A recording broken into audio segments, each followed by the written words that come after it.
Price Club was an American warehouse store chain that started in 1976 until it adopted the Costco name in 1997.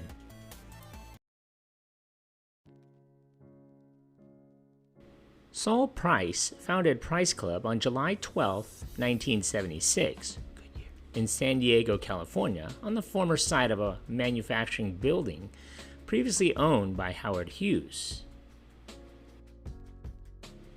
The members-only warehouse club was the creation of Saul Price. In 1954, Price introduced the concept of one-stop shopping when he started FedMart, a discount department store open to government employees who paid a membership fee of $2 per family. Over those next 20 years, FedMart grew to include 45 stores and a chain that generated more than $300 million in annual sales. However, Price sold FedMart after losing leadership of the company in 1976. FedMart folded 7 years later. In the mid-1970s, small business owners had no options other than to buy their products and supplies from regional wholesalers or cash-and-carry operations. Price set out to offer an alternative. In 1976, with $800,000 of his own and $1 million raised among local California small business owners, and an additional $500,000 from former FedMart employees, Price, along with his son Robert, formed the Price Company and opened the first Price Club store in San Diego. Price Club represented a revolution in retailing. Its concept was simple. It would offer a small selection of products covering a broad range of goods and sell in bulk in order to keep prices low, usually at no more than 10% markup over the wholesale cost.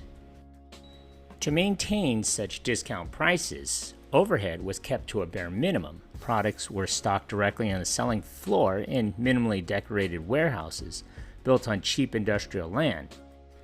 Sales help was almost non-existent, and there would be no advertising except to announce the opening of new stores. Selection was limited, offering the broad range but not the depth and consequent inventory burden of the typical department store. Products were bought in bulk, directly from the manufacturers. Low margins were further offset by rapid inventory turnover, as high as 20 turns a year, allowing stores to pay suppliers quickly and achieve added early payment discounts. Membership was initially limited to small business owners, whose fees would also offset overhead costs. Restricted membership reduced the risk of bad checks and shoplifting because members would be more financially secure than the general buying public. The store also refused to accept credit cards in order to avoid the costs of their administration and credit card fees of as much as 1.5%. Price's first year went poorly. However, with losses of $750,000 on sales of $16 million, Price responded by broadening its membership base to include members of selected credit unions and savings and loans associations, and government, utility, and hospital employees. Additional stock sold to friends generated enough capital to keep the company in business, and by 1978, Price had recovered sufficiently to open his second warehouse in Phoenix, Arizona. In that year, Lawrence Price, Price's other son, who had initially declined to join the new company, borrowed money from the Price Company to open a tire mounting and battery installation shop next to the Price Club store. The new shop leased its space from Price, servicing the tires and car batteries sold there. The Price Company continued to expand, opening 2 more stores in Arizona and California, and it went public in 1980 and was already generating annual sales of $150 million. Business boomed among customers who appreciated the no-frills approach in exchange for low prices, and their word of mouth remained the company's most important and only advertisement. The typical Price Club was a marked contrast to the department stores of the day. Located in industrial districts on a city's outskirts where land and building costs were low, a Price Club store was housed in a little more than a large warehouse space generally from 100 to 120,000 square feet.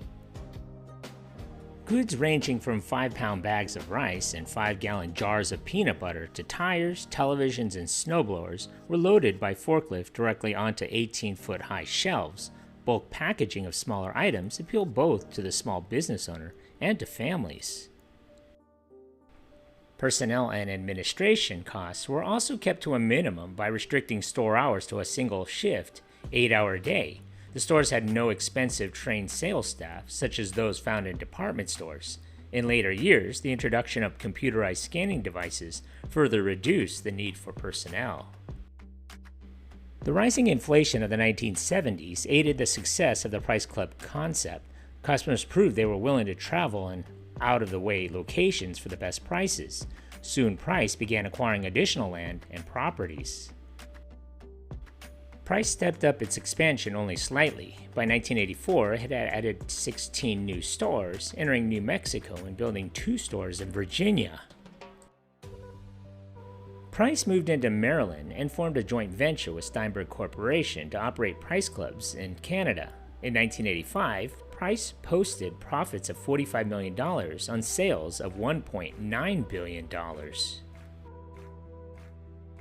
In 1983, Price was suddenly faced with new competitors who were successfully copying the Price Club concept. Walmart's Sam's Clubs quickly became a giant in the young industry, with added competition from Kmart's Pace membership clubs and from Costco, whose Seattle, Washington-based Costco Wholesale clubs directly challenged Price's hold on the West Coast market. James D. Sinegal, co-founder of Costco, had worked with Saul Price at FedMart before joining him at the Price Company. Sinegal left Price, having reached the level of executive vice president, and in 1983 formed Costco Wholesale. Despite the increased competition, Price's growth continued. In 1986, it posted earnings of $75 million on sales of $2.6 billion. By 1986, Sam's Club had taken over the lead. Added trouble came in 1986 when, after a quarrel between Saul Price and Lawrence Price, Price attempted to exercise its option to buy out Lawrence Price's tire mounting and battery installation chain, which by then had grown to 20 centers and over $5 million in sales. Lawrence Price filed for arbitration, winning a $3.7 million settlement, and then filed a $100 million lawsuit against Price Company. By 1987, Costco had 39 stores and Sam's had 49 stores, passing Price's 35 locations. Saul Price resigned as chairman of the Price Company in 1988 and was replaced by his son, Robert Price. By then, Price had grown to $4 billion in sales, and earnings were growing steadily each year. By then, Price Clubs had extended into New Jersey, Connecticut, New York, and Quebec. However, Price Clubs' fortunes were beginning to fade. Attempts to venture into the home and office furniture market failed. Despite a more aggressive expansion push in the early 1990s, many of the new Price Clubs were opened in California, adding in 1991 11 stores to an already 29 operating in that state. Staggered by $630 million overhead burden, Price was also in effect cannibalizing its own stores. Threats of a Costco takeover by Sam's Clubs, which by 1993 owned 434 stores and nearly half of the market, prompted Price to begin merger negotiations with Costco in 1992. Costco, too, was eager to avoid being swallowed up by Sam's and was equally frightened by the prospect of Price selling out to Sam's. Price Club merged with rival Costco in 1993, and the combined company was known as Price Costco. Price Club and Costco continue to operate as separate stores, with members of either chain being able to shop at both stores with their membership cards. The merger allowed the two companies to consolidate their purchasing and shipping operations, share scanner and other technologies, and to dominate the West Coast market. The combined company continued its expansion internationally, although there was an internal squabble between the two separate corporate leaders on the direction of the company. The total number of Price Costco stores was expected to grow to 245 by the end of 1995. In 1997, Price Costco became Costco Wholesale Corporation, and the remaining Price Clubs were rebranded as Costco.